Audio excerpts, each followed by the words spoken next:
Text, Jobcast by Indeed. Ready your resume, tips for making a resume that stands out. Hi everyone, and welcome to the Jobcast. Brandy Warwas, Job Seeker Experience, Indeed. Today we're talking about resumes, one of the most important assets for your job search. Meet your hosts. I'm excited to introduce our guest speaker today, Jackie Mitchell. After more than 15 years in IT project management, Jackie took her passion for helping others and her understanding that the need for mentoring never ends, even when you're at the top of your field. And she became a certified professional career coach, launching Jackie Mitchell Career Consulting in 2015. Also joining us today is my colleague, Jenny Palmer. Jenny is on Indeed's talent attraction team and has helped launch our new resume review offerings, which she will talk about more later in the workshop. And that's me, Brandy Warwas. I'm on Indeed's Job Seeker Experience team. We're responsible for creating helpful resources and events like this Jobcast for our users, like you. Take it away, Jackie. Jackie Mitchell, Certified Career Consulting. Thank you, Brandy. Thank you. Thank you, everyone, for joining. We have 3 learning objectives, a lot to cover today, so I want to dive right in. Fine print, the information presented in this webinar is provided as a courtesy, and any views and opinions expressed do not necessarily reflect the official policy or position of Indeed.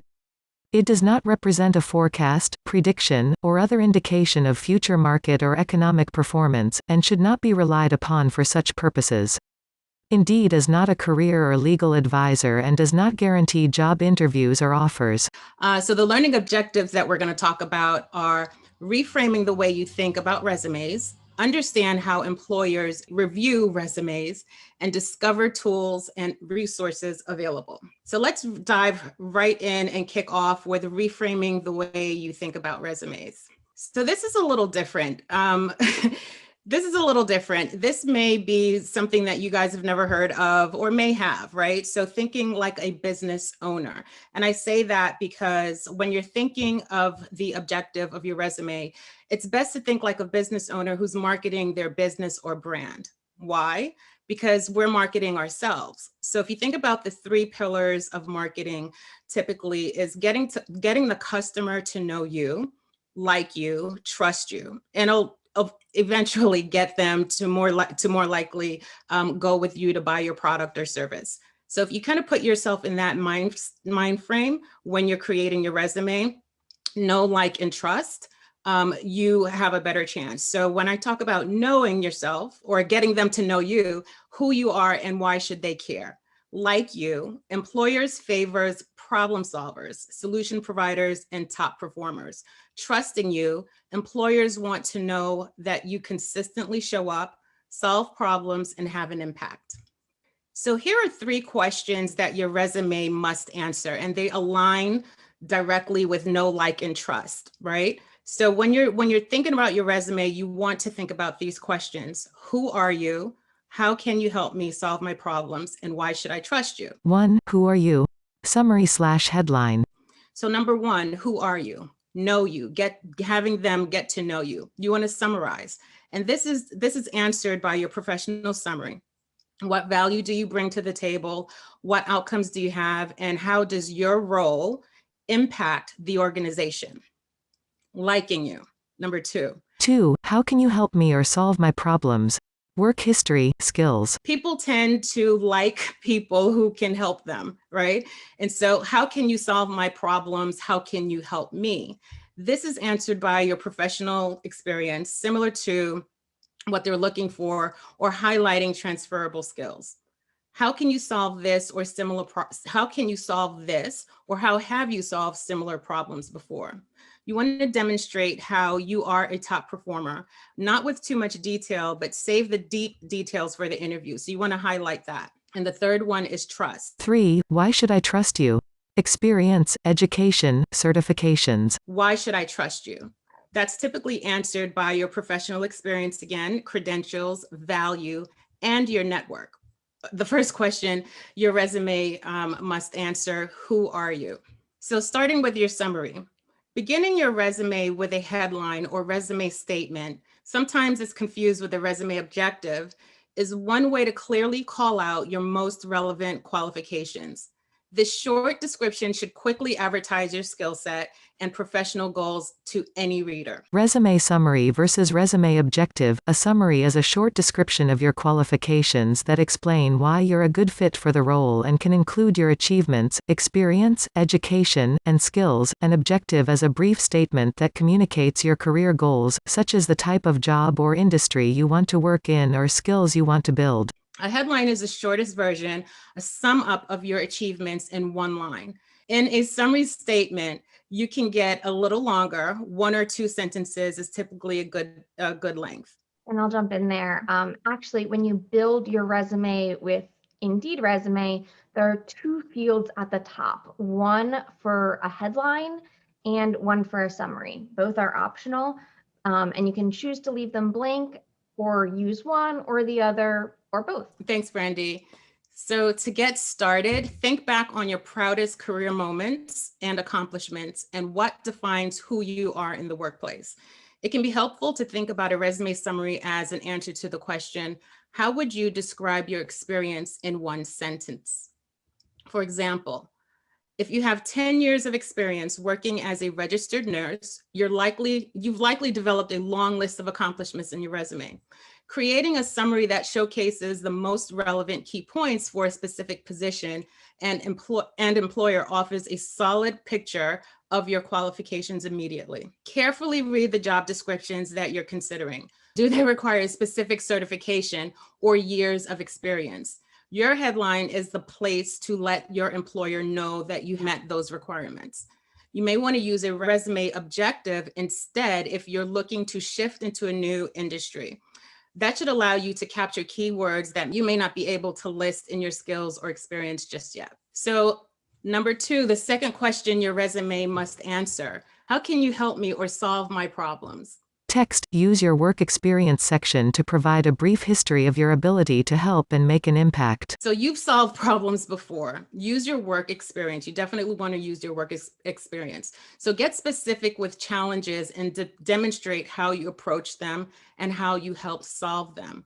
Like I said, getting them to like you, know you, and trust you, you really want to show how you can solve their problems.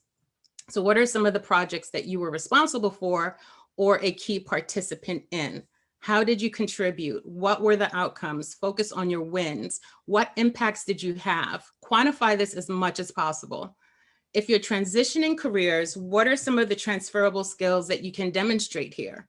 How can you draw parallels to this new opportunity? So those are some of the things that you want to think about when you're thinking about how can I solve their problem? And definitely go back to the job description, kind of read between the lines on what the problem is that they are looking for someone to solve.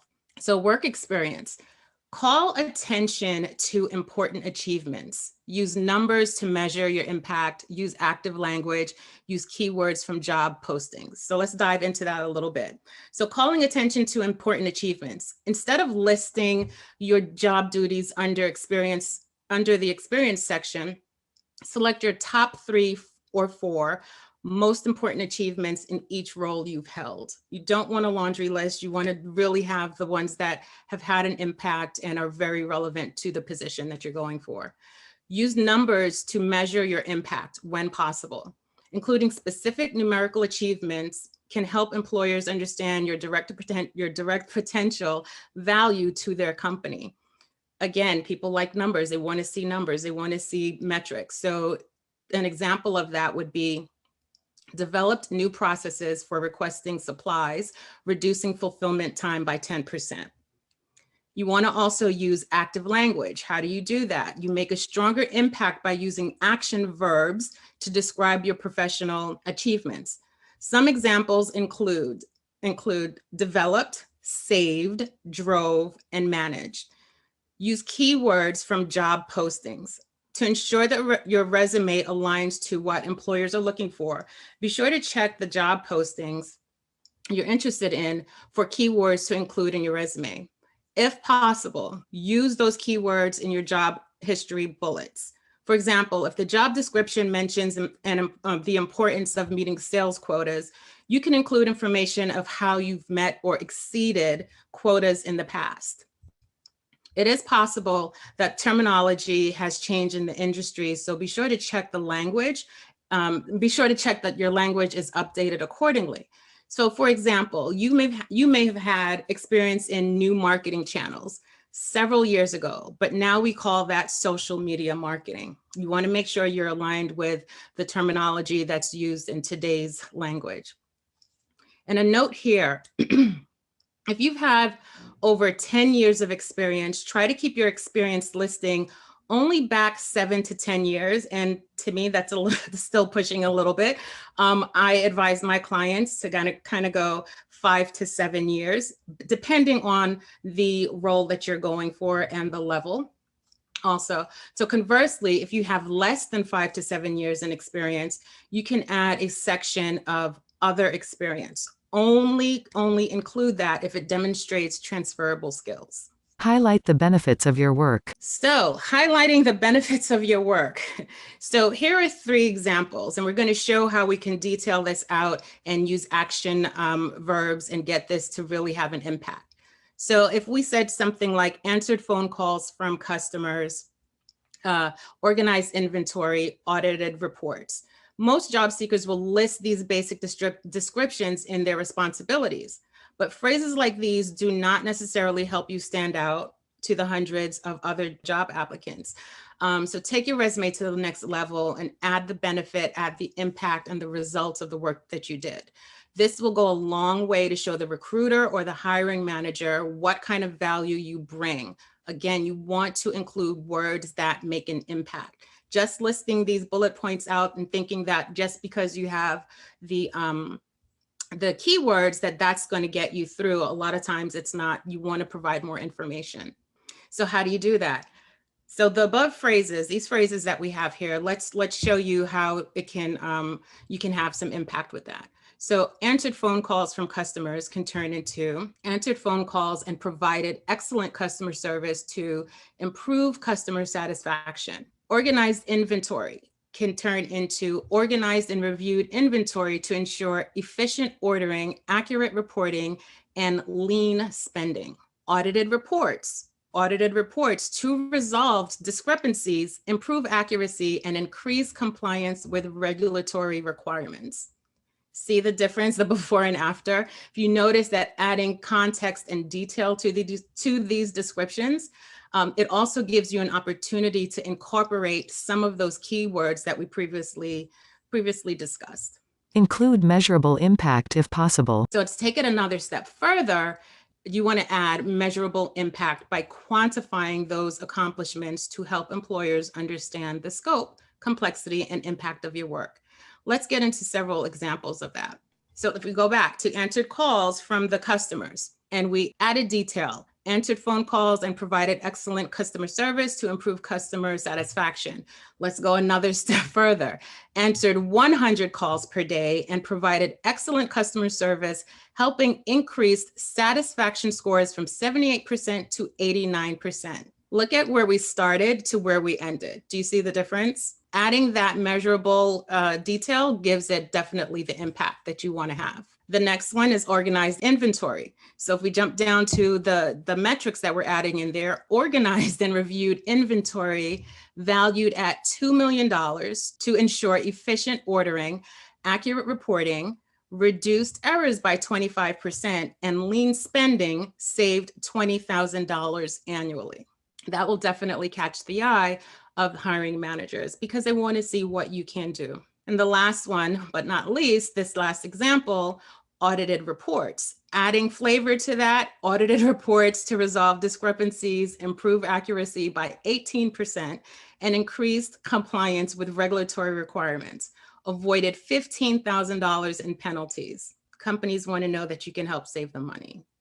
Right. Text, showcase your skills. Right. So these are some of the things that you can do to add an impact. So let's go into showcasing your skills. Use a designated section to enter relevant professional or translatable skills or transferable skills. It doesn't matter how you gain those skills, whether they're paid or internship. These are skills you've gained. You want to showcase them. I just want to add something really quickly in here. Several clients will come to me, a lot of clients will come to me and just we'll do a brain dump, right? And so when we're at the point we're working on resumes, they'll do a brain dump, and then I'll talk to them about the resume. Because a lot of times when I'm talking to people, you'll understand what they don't have in their resume. A lot of us, what we do, we're thinking, oh, if I didn't get paid for it, then it didn't matter. That's not necessarily the case. You want to make sure that you're including the skills that you've gained, even if there were skills from doing clinicals, if you were doing an internship, anything like that. Please add those skills as long as they're relevant.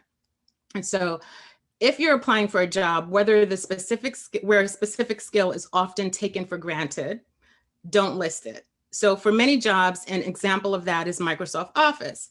Instead of focusing on proficiencies with that skill, for instance, instead of listing Microsoft Office, you can list macros, pivot tables, and VLOOKUPs if you know how to do these things in Excel. So if you know how to use these typical Office products, but you can use it at an advanced level that relates to the job that you're going for, definitely include that. But also show your soft skills. When employers read your resume, they're looking for any clues about what kind of employee you are. Show them your best qualities.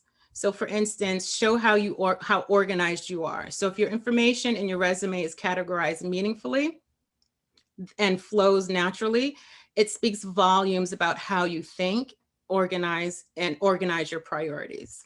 So the number three question on your resume, what you must answer is, why should I trust you? So these days, it's common for education to be listed at the end of your resume. Exceptions to this may be if you're applying for a job that requires specific certifications in the healthcare industry, for example, or if you're a recent graduate. Each employer searches for different things in your education, and what they look for depends on the requirements for the job. So if you're applying for an entry-level job, the hiring manager might want to see that you have a high school diploma or a college degree. A recruiter seeking a director of a department might look for business or managerial training like an MBA. Education. Institution name and location, degree obtained if applicable, field of study, optional, graduation year, your GPA, relevant honors, coursework, or other achievements. And so a quick note on this as well, avoiding ageism. It is okay to not include your graduation year if it's not within the last 10 years. So you can definitely not include that. And another great way to show employers that they can trust you is to actually prove you have the skills they're looking for. Put your skills to the test. Complete an Indeed assessment to prove your top skills to employers and make your Indeed resume stand out. So on Indeed, you can take over 50 skills assessments, which are short tests created by psychologists covering various job-related topics. This can help you show that you have the skills a job requires in a way that your work history or educational background may not, especially if you're trying to change fields and you don't have actual experience in that field. So you can access Indeed assessments at my.indeed.com and just scroll to the bottom of your Indeed profile. Once you've completed an assessment, you have the option to share the results on your Indeed resume. And you can hide these results at any time if you're not happy with your score, but you can't retake the assessment. So make sure you're ready when you go to take it the first time. And some employers might actually require a specific assessment in order to apply for a role. But if you already have it completed, it'll help you save some time. Certifications. A certification is a credential that demonstrates that you have the knowledge, experience, and specific skills needed for a specific field or job. These can be especially helpful when changing roles if you haven't used the skill in your work history. So certifications, let's get into that a little bit. Certifications similarly are evidence that you've learned specific skills and are often required for specific fields. Depending on the certification, this is likely a bigger commitment to learning a new skill set. So a certification can help with career advancement at your company and give you an edge over other candidates in the market. It demonstrates to employers that you are well-trained and committed to professional growth within your profession. So with many professionals stuck at home in light of COVID-19, there are many number of certifications you can get online now. So another thing that we want to talk about and dive into is to understand how employers review your resume. So when you're creating your resume, it's important to view your resume as a hiring manager. So I know before we said when you're thinking about your resume, you're reframing, thinking of it as an employer, a business owner. So this is a little bit different. When you're literally going to create it, think from the standpoint of a hiring manager. Text, you have 7.4 seconds to make an impression. Source, Ladders, Eye Tracking Study, 2018. An image of a resume shows areas of the text which have a haze over them in green, yellow, or red. Name, job title, and individual section titles are covered in red. And so gaze tracking technology, like the image shown, shows that employers spend an average of 7.4 seconds reviewing a resume. That's a very short amount of time to get their attention. So top performing resumes where recruiters spend most time and focus tend to have several elements in common. Those are clear, simple layouts with clearly marked headlines, headers, and clearly marked sections. Layouts that took advantage of F pattern and E pattern reading tendency, like bold job titles supported by bulleted lists of accomplishments. And a summary objective statement at the top of the first page of your resume and clear fonts. So remember, you want to tailor your resume to be ATS friendly. And ATS is just an acronym for an applicant tracking system. An applicant tracking system will scan resumes and filter for qualified candidates, compare skills listed on your resume with keywords and phrases mentioned in the job listing, flag resumes that have overused, over-optimized keywords in an attempt to trick the system. So you want to tailor your resume so that it can likely go through an applicant tracking system before it's read by human eyes. And ATS, like I said, is a software used by employers to sort through all of the applications that they receive initially for a job posting. It parses the resume, breaks it down into sections to speed up the screening and selection process. That's why we recommend avoiding complicated resume formats. And ATS may struggle to read unstructured resumes, meaning some important pieces of information may not be recognized and overlooked if it's not formatted properly. So to help get past the ATS, it's important that you carefully read the job description and tailor your resume accordingly. Recruiters and managers filter through resumes by using the ATS to identify specific keywords and phrases that indicate the applicant is a good fit for the role. So include the keywords that apply to your background in your resume summary, skills and professional experience sections. Avoid, and this is so key, avoid over adding keywords because the ATS will kick it out. It's just, you don't want to do that. So you want to use it in such a way that it's natural language instead of just throwing keywords all throughout because you think that's what you're supposed to do. Text, match keywords from job postings. Find a few jobs you'd like to apply for and compare your resume to the job description. So as I mentioned earlier, how do you know what keywords to use? Well, easy way to do that is to find out what skills are required for the job and check the job description. So pick out the skills in the job description that you do have and make sure that those are added to your resume. Also look at similar roles, and you can get that as well. A word cloud with the biggest words being clients, data, and customer.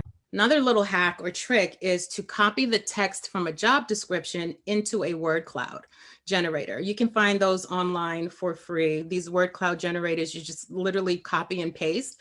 And another trick that I have my clients do, I'll have them take the job description, copy and paste that into the word cloud generator, and also the copy out of their resume and throw that into the word cloud generator as well. And you can do a comparison and make sure that you have the words that are that stand out. Again, not thrown all over the place, but in natural language in the appropriate places in your resume. Thanks, Jackie. Mm-hmm.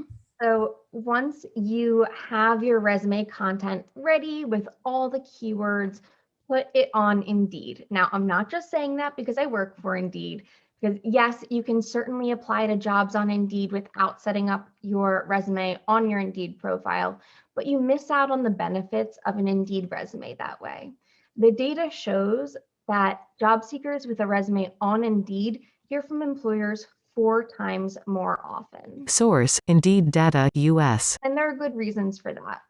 First off, your resume will automatically be in a format that is ATS-friendly and can be shared with employers on mobile, tablet, or desktop computers. And plus, if you want a hard copy of your resume, you can click the Download Resume button on the right side of your profile, and it'll generate a PDF for you to save or print in whichever template you select. Next, with an Indeed resume, it's easy to apply to jobs with just a few clicks, even from your phone. And here's a big one, it allows employers to find you. There are over 3 million employers globally who use Indeed to hire. So when your resume is set to public on Indeed, they can search and find you. The same way you're looking at job listings, employers search Indeed's resume database to source candidates for open roles. They use the what and where prompts to search for resumes by job title or industry and location. And then they refine the search using filters on qualifications like education, skills, and even based on whether you've taken one of those assessments I mentioned. And here's a tip to make sure your resume gets in front of more employers.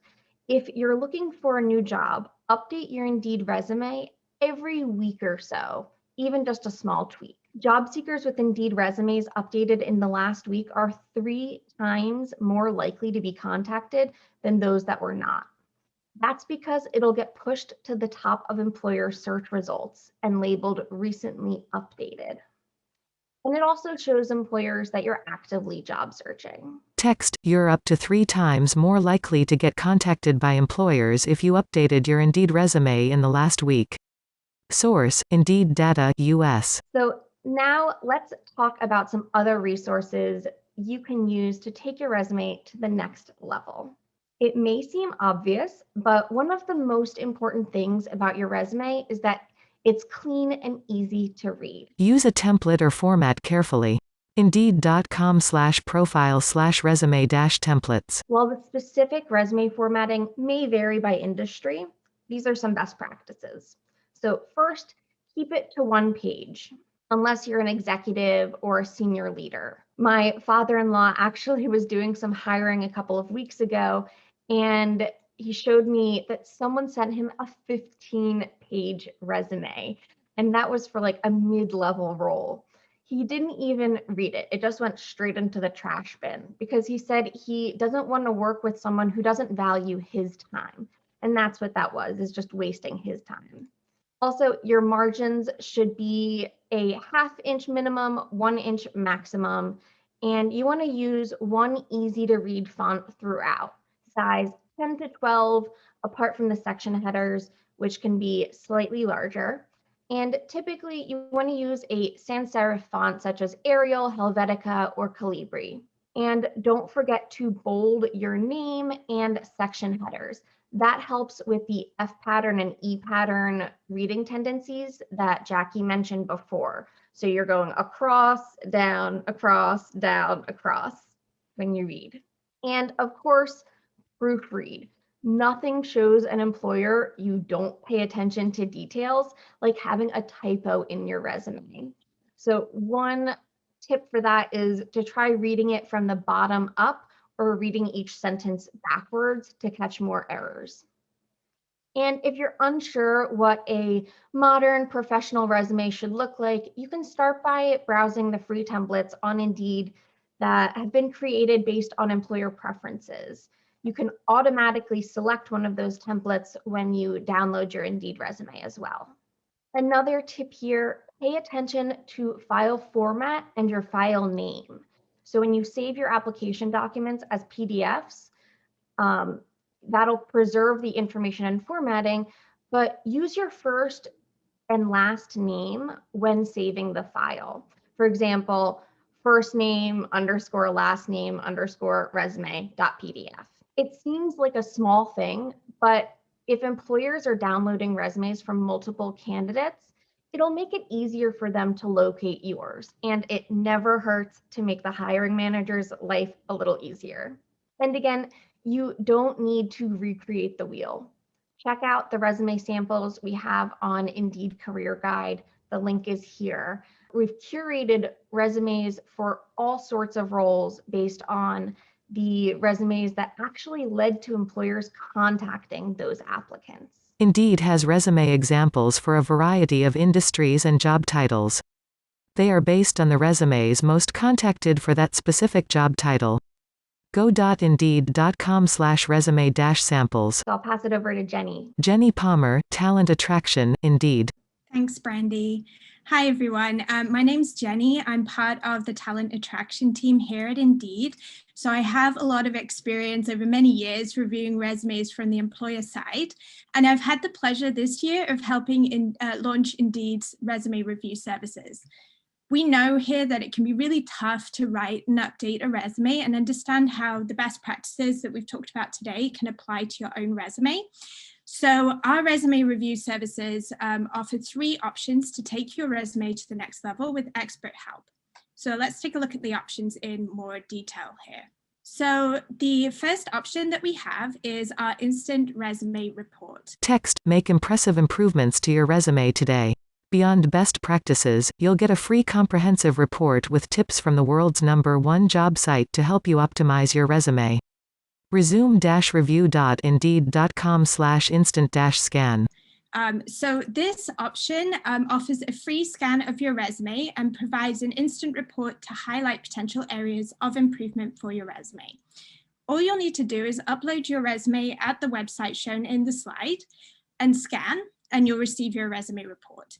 You can use that resume report to make suggested changes to your resume there and then. Changes suggested could include things like spelling and grammar corrections, ways to avoid some of those ATS pitfalls that we talked about, things like formatting, for example, and content tips that are based on general resume best practices. This is a really great starting point if you're unsure about how your resume looks to employers, as we have an ATS scan built into it. And also to get some instant pointers of things that you may not have caught on your resume before you apply to jobs. Our next option is our resume review. resume-review.indeed.com. So our resume review is an opportunity to get personalized, actionable advice from a professional resume editor based on your resume and your target jobs. What you'll need to do for this is submit your resume to the link in the slide and answer a couple of questions to help build a profile for your reviewer. Then you'll receive a 10-minute video from your reviewer, and some written notes to help you guide you through what you need to improve in your resume. And you'll get that back within 2 to 5 days. It's not a full resume rewrite, but it will include written examples of how you might apply those best practices to punch up your resume and hopefully land more interviews. It's a really great option to get personalized advice from a professional about what might help your resume stand out to employers. And the advice from the resume reviews is replicable. So you can use this advice throughout your career to help you build successful resumes at any stage of your career. And our final option is our resume rewrite. Let Indeed take the stress of writing a resume off your hands. In a matter of days, you'll receive a completely rewritten, optimized resume so you can start applying with confidence. resume-review.indeed.com.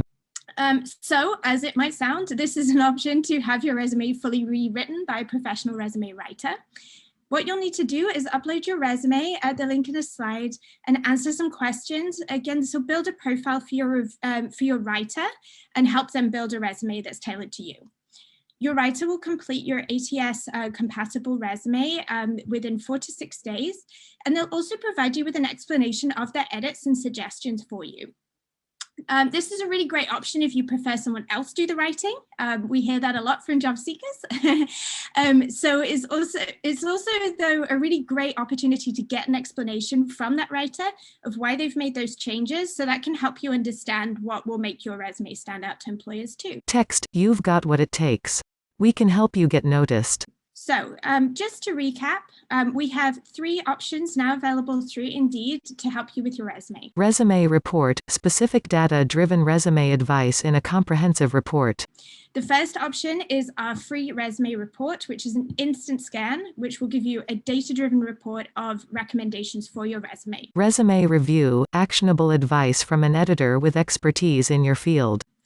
The next option is your first of 2 options to work with a resume professional. This is our resume review service, and we'll provide you with a step-by-step video and written notes from a resume editor. That will be sent to you in 2 to 5 days and will cost $19. Resume rewrite, your resume rewritten by an editor with expertise in your field. The resume rewrite option is a full resume rewrite from a professional resume writer. That will be sent to you in 4 to 6 days and will cost $89. We know that having a polished and optimized resume is really critical to marketing you professionally and to securing more interviews. So our goal is to help you get there through quick services at a fair price to suit your personal resume needs. Just to note though, currently our resume services are just available in the US. We do hope to offer those more internationally in future, so stand by for that. Please come and check us out. We're at resume-review.indeed.com, and we'd really love to help you with your resume. Thanks, Jenny. So now let's take a look at some of the top questions that came in. So first, let's do, how do I structure the resume when I'm making a career change and don't have relevant experience? Jackie, do you have thoughts on that? Definitely. You really have to sit and think about what are some of the parallels, because if you're moving into another industry, there should be some parallels because of what you are attracted to, what you like. And that's typically similar in any area of your life. So what I would say is to really sit down and write out things that you may just do a brain dump. Don't worry about formatting, anything like that. Just do a complete brain dump on the skill sets that you do have. Take a few days, come back to it, write out absolutely everything. Literally write out things that you do in your current position that you don't believe is a transferable skill, and come back to it, and then go look at the job description. And not only look at the job description, if you Google requirements for whatever that position, whatever that position is, see if you find any parallels to what you currently have, and then add those. But there are a lot of transferable skills, a lot of soft skills that people don't think of that you can definitely add and highlight. Yeah, and I would just add in that taking trainings to build those skills that are required for the job that you don't already have from past experience would definitely help. And that might mean doing an online certification program or just a free training online. But you could also build some experience potentially by volunteering. So maybe the work that you're trying to do has kind of a parallel where you can volunteer for a nonprofit just to build that experience. As Jackie mentioned, whether it's paid or not, you're building experience in that area. So whatever you can do to put that on the resume, if it's a unpaid internship in your free time, whatever you can do to show that you are actually building those skill sets for the new field that you're trying to go into. And we'll do the next question here. It said that any job roles or positions that are 10 to 15 years old should be removed from your resume. Is that 10 to 15 years from when the old position started or from when they ended? For example, if I had a job that lasted from 2009 to 2011 and I'm keeping my 2021 resume updated with newer information, does that position remain on my resume or does it get omitted? For me and how I work with my clients, it really is on a case-to-case basis. So it's not a broad, sweeping stroke. Absolutely do not. There are cases where you would keep that there depending on how you want to display experience and skill set. So what I would say at a general rule from the start of the position. So if it's 2009, and it can add add flavor to what you already have, I would say keep it. If it really doesn't, then you can take it off. Or another thing that you can do, you can have a section that says relevant experience or relevant positions held, and just list that.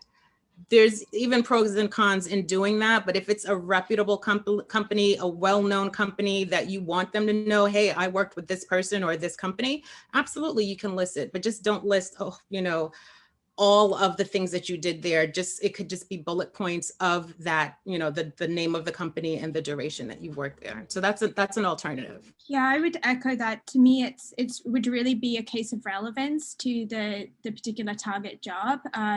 If the position 10 years ago was not relevant to the position you're applying to now, that could be an easy decision to make. If it seems relevant, then it may be something to keep on, but in the fashion that Jackie mentioned there, perhaps there's more of a relevant experience section. And this next question is related to that. If or when I add a new job title and description onto my resume, it makes my resume go over 1 page unless I omit the oldest job title from the document. Is there a way to keep the details of the older job title without going over to 2 pages? Because the oldest job title's details are still relevant to my career. Now, Jackie answered that one, I know, by just adding that extra section that includes the title and company you worked for, and if you'd like, the dates you worked there, without listing all of the bullet points underneath that, just to keep things more concise and just make sure that the skills that you built during that time are in your skills section as well. Absolutely. I don't want people to stress out about how long their resume is, right? Don't stress about that. When I'm working with my clients, they're like, oh, it just has to be 1 page. Before we even get there, brain dump, literally brain dump. And then you're, weeding things out. So it's more about quality as opposed to quantity. Like Brandy said, you don't want a 15-page resume. You definitely don't want a 15-page resume. But anywhere between 1 and 2 pages, I've even extended to 4, but it was based on the position. There were specific things with that where you can, and there's certain industries that it is acceptable, but don't go into it thinking, oh my God, it can only be 1 page. Do a complete brain dump, and then you start weeding out things that are not relevant, and then see where you are and then you can go through and see what you can cut. But don't go in, stressing out that it has to be 1 page. And I just want to add this really quickly, Brandy and Jenny, for everyone who's attending, just like take a deep breath before you start your resume, because it can be overwhelming. You see this huge mountain in front of you. Oh, I got to get the job. Let's take the first step, right? Throw everything down on paper, and then, step by step, you will definitely get there. So just 1 step at a time. It can be overwhelming, but if you do 1 step at a time, you can get there. Something I've found helpful with that too is to, when you're starting with building your resume, is to build a master resume, and it might be a bit longer than the one you actually want to submit to jobs, but this is just something you can keep for yourself. And then as you're applying to different jobs are going to have different relevant qualifications that they're looking for and things that they want to see in a resume. So that way you have a starting point, you have all the information that you need potentially, and you can skinny that down per position that you're applying for. So not every single position is going to want the same things. So that could be a way to do it, especially if you're finding that you have a lot of information and then you just want to condense it down so that it's readable and as concise as possible for each position. Thanks. Another question about formatting. Should we use full sentences or bullet points in our resumes? And I assume that is regarding your work experience. I would say sentences, not extremely long sentences, very concise sentences.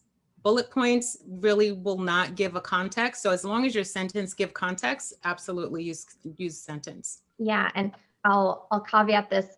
You should have bullets, but the actual text should be in exactly. sentences. Yeah.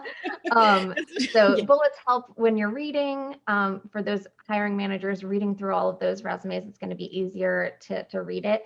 But having a sentence, I feel, with it forces you to complete a thought, I guess is the best way. And going back to what Jackie walked through with adding the impact or the measurable impact in there, it's going to be more likely a full sentence.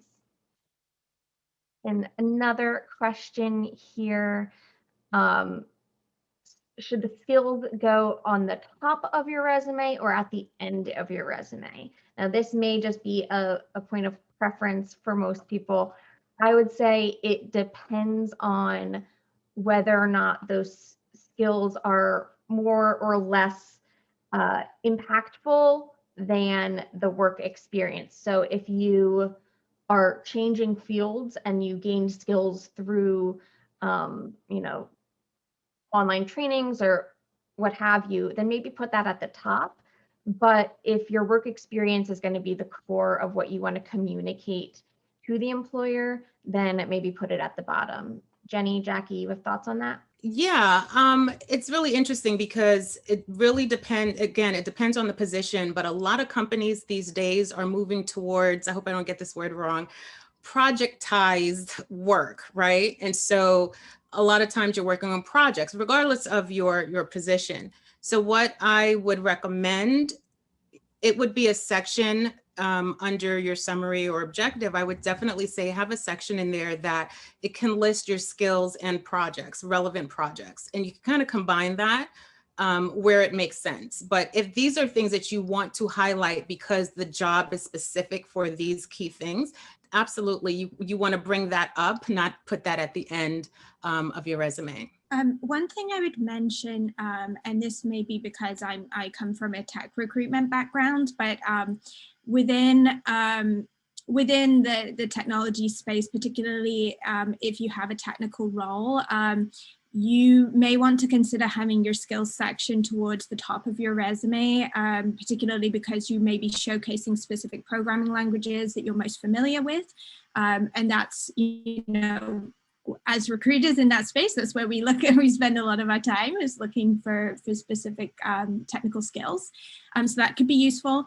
But I would also echo, if the skills section is what you want to prioritize and you're changing careers, or that's where the area is most impactful.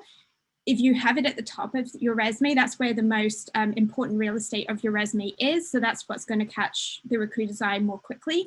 If it's at the bottom of your resume, it's typically because your work experience may be more impactful. So just kind of choose that based on what you're targeting and what you're looking for as your next job opportunity. That's probably where I would land on that. Now, I know we are going to go a little bit over time, but I want to answer a couple more questions here. So this one, someone is asking, how would I handle on your resume when you've been in one position at one company for an extended period of time, like longer than 15 years? Well, it really depends, right? And so I think when you have when you've held a position for 15 years and now you're back in the market and want to make yourself marketable, it is totally okay. You want to make sure that whatever is in that position, as far as your role, your responsibility, the value that you've added, the impact that you have, you want to pack that in there. And it's a good amount of information. You want to highlight that. And then you want to highlight your skills that you've received from that, and any transferable skills if you're going into another industry. But there's nothing wrong with that. That's nothing to be ashamed of, nothing to, get down on yourself. Oh, I've held this position for 15 years. What's out there? How can I, move into something else? And then 15 years before that, or not 15 years, prior to that, it's other positions. You can still have those listed, relevant positions held, just not giving all the detail in there as well. But it's totally okay. I mean, once you put that in there, get the resume formatted to where it needs to be, how it needs to look, your keywords, your transferable skills, getting into the interview, that's where you're explaining and talking. So just make sure that your resume totally reflects the value that you bring, and don't worry too much on the fact that it's been 15, you've been in a position for 15 years. One thing I want to add, you can definitely show your progression in that role, right? So you can have the let's say the company listed and the progression of your positions within the role. So I would start with the most current and go down based on, let's say you're a clerk, or then you get to manager or supervisor and then a director. Just you can do that as well. Yeah, and I'd also say that that might be a good opportunity to talk more about your how you've gained more and more responsibilities in that role in your cover letter. So your resume is one document, but we definitely encourage people to write cover letters as well, especially when you can add, or when you feel like you need to add additional context. And highlight the fact that you were in that role for 15 years with the same company. That shows a lot of commitment and loyalty. So there's pros and cons to that. So we'll do one more question, and it's kind of the flip side here. How would you list multiple positions within the same company on your resume when you have promotions within that same company? Jackie, I know you kind of mentioned that. You want to talk more about that? Yeah, definitely. I mean, just think of it as it's a role in the same company. However, these are different positions. So you can highlight at the top. I'm trying to think, like you're summarizing it. So highlight at the top the company, and then each position you want to list as if it were at another company that you went for, but you're just listing it under one company. So you do want to have your little summary in there and all of your bullet points with complete sentences that make sense, that are relevant. You definitely want to have that with your high impact action verbs. Just go at it from that standpoint. It's totally okay. Yeah, and I think again, it shows that you're committed to that company, but that you have been, moving up and taking on more responsibility. And I think that's a great thing to be able to show on your resume. So we have to wrap up now, but I want to say a huge thanks to Jackie for sharing her wisdom today. Instagram at Jackie Mitchell C, linkedin.com/in/Jacqueline Mitchell. Phone number 347-620-3436. And if you're interested in learning more or working with Jackie, you can find her on Facebook, Instagram, or LinkedIn, or check out her website here, JackieMitchellCareerConsulting.com. And if you found this to be helpful, check out our other jobcasts at go.indeed.com/jobcast. Text, register for an upcoming virtual workshop or watch on demand. Thanks for watching. Don't forget to like, comment, and subscribe. Jobcast by Indeed.